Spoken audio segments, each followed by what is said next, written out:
ఎమ్మెల్యేల అనర్హత అంశంపై 4 వారాల్లోగా విచారణ షెడ్యూల్ నిర్ణయించండి. ఆయా దస్త్రాలు తక్షణమే సభాపతి ముందు ఉంచండి. వాటిని న్యాయస్థానానికి సైతం సమర్పించండి.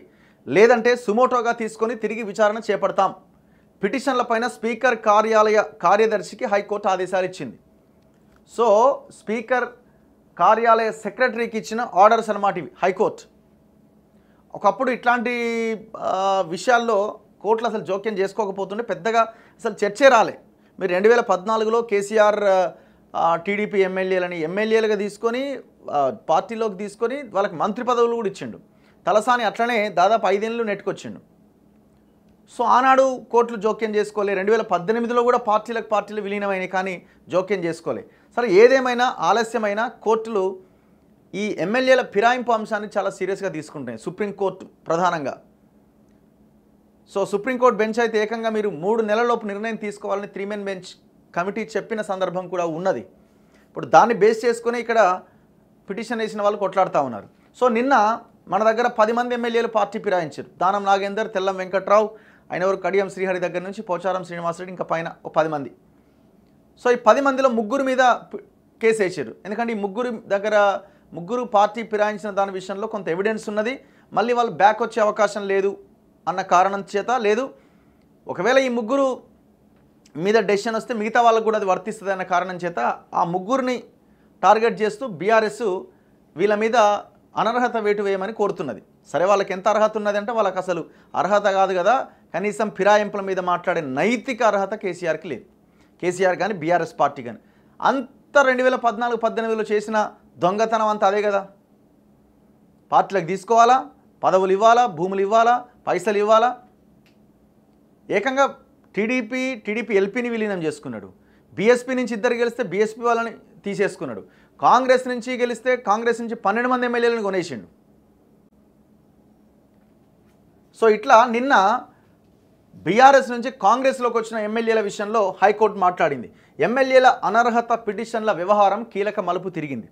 బీఆర్ఎస్ నుంచి ఎన్నికై కాంగ్రెస్లోకి ఫిరాయించిన ఎమ్మెల్యేలపైన దాఖలైన అనర్హత పిటిషన్లపైన 4 వారాల్లోగా విచారణ షెడ్యూల్ను రూపొందించడానికి, వాటిని తక్షణం స్పీకర్ ముందు ఉంచాలంటూ శాసనసభాపతి కార్యాలయ కార్యదర్శిని సోమవారం హైకోర్టు ఆదేశించింది. ఇరు పక్షాలకు అవకాశం ఇచ్చి దస్త్రాల సమర్పణ, వినతులు, వాదనలు తదితరాలకు షెడ్యూల్ నిర్ణయించి దాన్ని హైకోర్టు రిజిస్ట్రార్కు సమర్పించాలి అన్నది. ఒకవేళ అలా చేయని పక్షంలో సుమోటోగా స్పందించి తిరిగి ఆదేశాలు జారీ చేయాల్సి ఉంటుందని హెచ్చరిస్తూ పిటిషన్లపైన విచారణను మూసేసింది. బీఆర్ఎస్ తరపున ఎన్నికైన అంటే మళ్ళీ వాళ్ళు ఒకవేళ ఇదంతా చేయకపోతే మళ్ళీ ఎవరైనా కేసు వేయాల్సిన అక్కర్లేదు, మేమే సుమోటోగా తీసుకొని విచారిస్తామని చెప్తున్నది కోర్టు. మేము ఇప్పుడు ఆర్డర్స్ ఇస్తున్నాము, ఈ పిటిషన్ క్లోజ్ చేస్తున్నాం. ఎవరైనా ఈయన ఉండే కదా, కౌశిక్ రెడ్డి అండ్ వివేకానంద గౌడ, వీళ్ళు వేసిన పిటిషన్లను విచారించి ఇప్పటికి మీకు ఈ ఆదేశాలు ఇస్తున్నాం, దీన్ని కంప్లీట్ చేయండి అని కేసును క్లోజ్ చేసేసింది. ఒకవేళ కనుక మీరు చేయకపోతే మేమే దాన్ని సుమోటోగా మళ్ళీ తీసుకుంటాం, ఎవరు పిటిషన్ వేయాల్సిన అక్కర్లేదని కోర్టు చెప్తున్నది. బీఆర్ఎస్ తరపున ఎన్నికై కాంగ్రెస్లో చేరిన కడియం శ్రీహరి, దానం నాగేందర్, తెల్లం వెంకట్రావులపైన అనర్హత వేటు వేయాలంటూ బీఆర్ఎస్ ఎమ్మెల్యేలు కౌశిక్ రెడ్డి, కేపీ వివేకానందలతో పాటు దానం నాగేందర్ పైన అనర్హత వేటు వేయాలంటూ బీజేపీ శాసనసభాపక్ష నేత మహేశ్వర్ రెడ్డి దాఖలు చేసిన పిటిషన్లపైన సుదీర్ఘ వాదన విన్న జస్టిస్ విజయసేన్ రెడ్డి ఆగస్టు 10వ తేదీన తీర్పును రిజర్వ్ చేశారు. సో నిన్న ఆగస్టు 10, నిన్ననే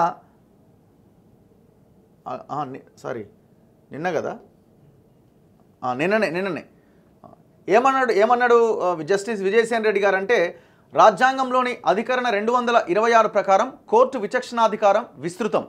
కోర్టు జోక్యం చేసుకోవాల్సిన పరిస్థితులు ఉన్నా కూడా తొందరపాటు చర్య అని, సాంకేతిక కారణాలు అని చెబుతూ పిటిషన్ను కొట్టేస్తే న్యాయం చేసినట్లు కాదు. ప్రతి రాజ్యాంగ వ్యవస్థ, ప్రజాస్వామ్యం, రాజ్యాంగ ప్రమాణాలు, నైతికతకు కట్టుబడి ఉండాలి. ఎమ్మెల్యేల అనర్హత పిటిషన్లపైన స్పీకర్ నిర్ణయం తీసుకోకపోవడం పైన, స్పీకర్ కార్యాలయం నిష్క్రియాపరత్వం పైన న్యాయ సమీక్ష చేయడానికి కోర్టు ఎంతకాలం వేచి ఉండాలి అన్నది ఒక ప్రశ్న.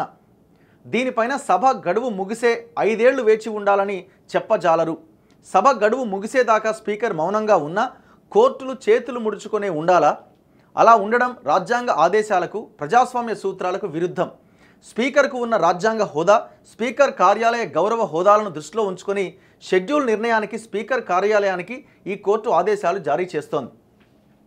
సో ఇంకా కోర్టు కూడా రిక్వెస్ట్ మోడ్లోనే ఈ విషయాన్ని ముందు పెడుతున్నది. ఇగో సో 51 పేజీల తీర్పును నిన్న వెలువరించారు. ఈ సందర్భంగా విచారణ సమయంలో అనంతరం కూడా న్యాయవాదులు పలు తీర్పులను ఉదాహరించిన వాటిని ఈ తీర్పులో ప్రస్తావించట్లేదని జస్టిస్ విజయసేన్ రెడ్డి పేర్కొన్నారు. సుప్రీంకోర్టు తీర్పు చట్టమే, దానికి కట్టుబడి ఉండాల్సిందే. న్యాయమూర్తి తన తీర్పును కొనసాగిస్తూ కిహోటో హోలోహాన్స్ కేసులో విస్తృత ధర్మాసనం ఇచ్చిన తీర్పు ప్రకారం న్యాయ క్రమశిక్షణను అనుసరించాలి. కేశం మెగా చంద్రసింగ్ కేసులో 3 న్యాయమూర్తులు వెలువరించిన తీర్పును కాదు అని అడ్వకేట్ జనరల్ వాదించారు. పలువురు న్యాయవాదులు సైతం వివిధ తీర్పులు ప్రస్తావిస్తూ ఒక్కొక్కరు వారికి అనుకూలంగా ఉన్న ఒక్కొక్క పేరాను ప్రస్తావించారు. అయితే కోర్టులు తీర్పులను విశ్లేషించజాలవు, చట్టాలను మాత్రమే విశ్లేషిస్తాయి. ఇక్కడ కేశం మెగా చంద్రసింగ్ కేసులో నిర్దిష్ట గడువులోగా అనర్హత పిటిషన్లపైన తేల్చాలంటూ సుప్రీంకోర్టు ఇచ్చిన తీర్పుతో ఈ కోర్టు విభేదించజాలదు. ఆ కోర్టు ఏం చెప్పిందంటే 3 నెలలలోపుగా మీరు విచారించాలి అని చెప్పింది. సో అందుకే సుప్రీంకోర్టు ఇచ్చిన జడ్జిమెంట్ చట్టంతో సమానమని కోర్టు చెప్తున్నది. అధికరణ 141 ప్రకారం సుప్రీంకోర్టు తీర్పు చట్టమే, దానికి కట్టుబడి ఉండాల్సిందే. ఏజీ అంటే అడ్వకేట్ జనరల్ ఇతర న్యాయవాదులు ప్రస్తావించిన కేసు ప్రకారం ఎలాంటి పరిస్థితులు ఎదురైనా అనర్హత పిటిషన్లపైన నిర్ణయం తీసుకోరాదు అన్న దానితో మేము ఏకీభవిస్తే, నిర్ణయం తీసుకోవడానికి స్పీకర్ నిరాకరిస్తే పార్టీలకు మరో ప్రత్యామ్నాయం ఉండదు. ఇక్కడ ఒక పిటిషన్ ఏప్రిల్లో, మరొకటి జూలైలో దాఖలవగా ఆగస్టు 10వ తేదీన వాదనలు పూర్తయ్యాయి. ఇప్పటి వరకు అనర్హత పిటిషన్లు ఏ దశల్లో ఉన్నాయో మాకు సమాచారం లేదు. ఈ పరిస్థితుల్లో పిటిషనర్లు ఉపశమనానికి అర్హులే అని ఈ కోర్టు అభిప్రాయపడుతోంది. అందువల్ల స్పీకర్ రాజ్యాంగ హోదా, స్పీకర్ కార్యాలయాల గౌరవాన్ని దృష్టిలో ఉంచుకొని స్పీకర్ కార్యాలయానికి ఆదేశాలు ఇస్తున్నాం. అనర్హత పిటిషన్లపైన స్పీకర్ విచారణ షెడ్యూల్ను 4 వారాల్లో రూపొందించడానికి ఆయా పిటిషన్లను తక్షణమే స్పీకర్ ముందు ఉంచాలి అని స్పీకర్ కార్యాలయ కార్యదర్శికి ఆదేశాలు ఇస్తున్నాం. ఇంతటితో ఈ పిటిషన్లపైన విచారణను మూసేస్తున్నాం. ఒకవేళ 4 వారాల్లోగా షెడ్యూల్ను సమర్పించని పక్షంలో సుమోటోగా తీసుకొని తిరిగి విచారణ చేపట్టాల్సి ఉంటుంది అని స్పష్టం చేశారు. సో నాకు తెలిసి 4 వారాలు ఇంకేమి ఉండదు. 4 వారాల్లోగా కార్యదర్శి ఏం చేయాలంటే ఆయన వరకు వచ్చిన ఆ అప్లికేషన్స్ తీసుకెళ్ళి స్పీకర్ ముందు పెట్టాలన్నమాట. పెట్టిన తర్వాత స్పీకర్ నిర్ణయం తీసుకోవాలి. సో ఆ స్పీకర్ కనుక నిర్ణయం తీసుకోకపోతే 4 వీక్స్ తర్వాత కోర్టే ఎంటర్ అవుతుంది. మళ్ళీ అప్పుడు ఏం జరుగుతుందన్న చూడాలి. ఆ లోపుగానే వీళ్ళ మీద అనర్హత వేటేస్తారా, లేదు ఆ లోపుగా పార్టీ ఏమైనా విలీనం అవుతుందా? ఇప్పుడు ఇక్కడ ఆప్షన్స్ ఏమున్నాయి? రేవంత్ రెడ్డి ముందు అన్న ఆప్షన్స్ ఏంటి? 1, 2, 3 తీసుకుంటే ఫస్ట్ ఆప్షన్ ఏంటి? ఆ అనర్హత వేటు పిటిషన్లని స్వీకరించి వాళ్ళ మీద అనర్హత వేటేసి బై ఎలక్షన్స్కి పోవాలి. ఒకటి, దీనికి అంత ఈజీగా గవర్నమెంట్లో ఉన్న వాళ్ళు యాక్సెప్ట్ చేస్తారా అంటే చెయ్యరు. ఎందుకు లేనిపోని లొల్లి. అందులో దట్టు ఈ బై ఎలక్షన్స్ వస్తే అన్ని పార్టీలు పోటీలో ఉంటాయి. అండ్ ఇంకొకటి, ఇదేం గొప్పగా చేసిన పనితో ఎలక్షన్స్ రావట్లే. ఒక పార్టీ నుంచి గెలిచిన ఎమ్మెల్యేలను ఇంకో పార్టీలోకి తీసుకొని మళ్ళీ వాళ్ళకే టికెట్లు ఇచ్చి గెలిపించుకునే కార్యక్రమం ఇది. ఇది గవర్నమెంట్కి అంత అనుకూలంగా ఉంటుందని అయితే నేను అనుకుంటలేను. ఎందుకంటే ఆ ఎమ్మెల్యేలంతా దాంట్లో దాదాపు 6-7 అంత లంగలు దొంగలే ఉన్నారు. సో అందుకే దీనికి వీళ్ళు అంత అనుకూలంగా బై ఎలక్షన్స్కి అనుకూలంగా లేరు. రెండోది ఏంటి, ఇప్పుడు మొత్తం 39 మంది ఎమ్మెల్యేలు బీఆర్ఎస్కి ప్రజలు ఇచ్చిర్రు. ఈ 39 మందిలో ఒక ఎమ్మెల్యే చనిపోతే కంటోన్మెంట్, ఇక్కడ కాంగ్రెస్ గెలిస్తే బీఆర్ఎస్ ఎమ్మెల్యేల సంఖ్య 38కి పడిపోయింది. ఇందులో 10 మంది పోతే 28కి పడిపోయింది. టోటల్గా రావాల్సిన మ్యాజిక్ ఫిగర్ ఎంత? 26. అంటే 2/3 మెజారిటీ కనుక ఒకే పార్టీలోకి వెళ్తే ఆ పార్టీ విలీనమైనట్టు లెక్క. సో ఇప్పుడు ఎంతమంది పోయారు? 10 మంది పోయారు. ఇంకెంతమంది పోవాలి? 16 మంది పోవాలి. ఇప్పుడు ఈ 16 మందికి ఇంకా 16 మంది కనుక కాంగ్రెస్లోకి వెళ్తే అప్పుడు బీఆర్ఎస్ ఎల్పీ కాంగ్రెస్లో విలీనమని స్పీకర్ ప్రకటించడానికి అవకాశం ఉంటుంది. మరి ఆ 16 మంది పోవడానికి అవకాశం ఎంతవరకు ఉంది అంటే చాలా కష్టంగా కనబడతా ఉన్నది. మరి ఏం చేస్తారు అన్నది ఇక్కడ పాయింట్. ఏదో ఒక ఆప్షన్ అయితే ఆలోచిస్తున్నారు వాళ్ళు. మరి దానికి నెక్స్ట్ ఇంకా ఏం చేయబోతున్నారు అన్నది చూడాలి. అందుకే నేను ముందు నుంచి చెప్పేది ఏంటంటే ఈ 16 మంది ఇంకా బీఆర్ఎస్ ఎమ్మెల్యేలు రావడం కష్టం కాబట్టి ఇంకా తప్పదేమో బై ఎలక్షన్స్ రావడం. లేదు ఇంకొక ఆప్షన్ ఏంది, ఎన్ని రోజులు దాదాపు 4 సంవత్సరాల 3 నెలలు ఉందా? 3 నెలల కాలం ఉంది. ఈ 4 సంవత్సరాల 3 నెలల కాలం నెట్టుకుంటూ రావాలి. ఈ ఎలక్షన్స్కి పోకుండా, స్పీకర్ నిర్ణయం తీసుకోకుండా ఇంకా జరుపుకుంటూ రావాలి. అది సాధ్యమా? ఎందుకంటే హైకోర్టు రెస్పాండ్ అయింది, గతంలో సుప్రీంకోర్టు ఇచ్చిన జడ్జిమెంట్ ఉంది. ఇవన్నింటి నేపథ్యంలో అంత ఈజీగా ఈ 4 సంవత్సరాల 3 నెలలు నెట్టుకురావడం అనేది చాలా కష్టం. మరి ఇంకా వీళ్ళ ముందున్న ఆప్షన్స్ ఏంటి, ఏం చేయబోతున్నారు అన్నది చూడాలి.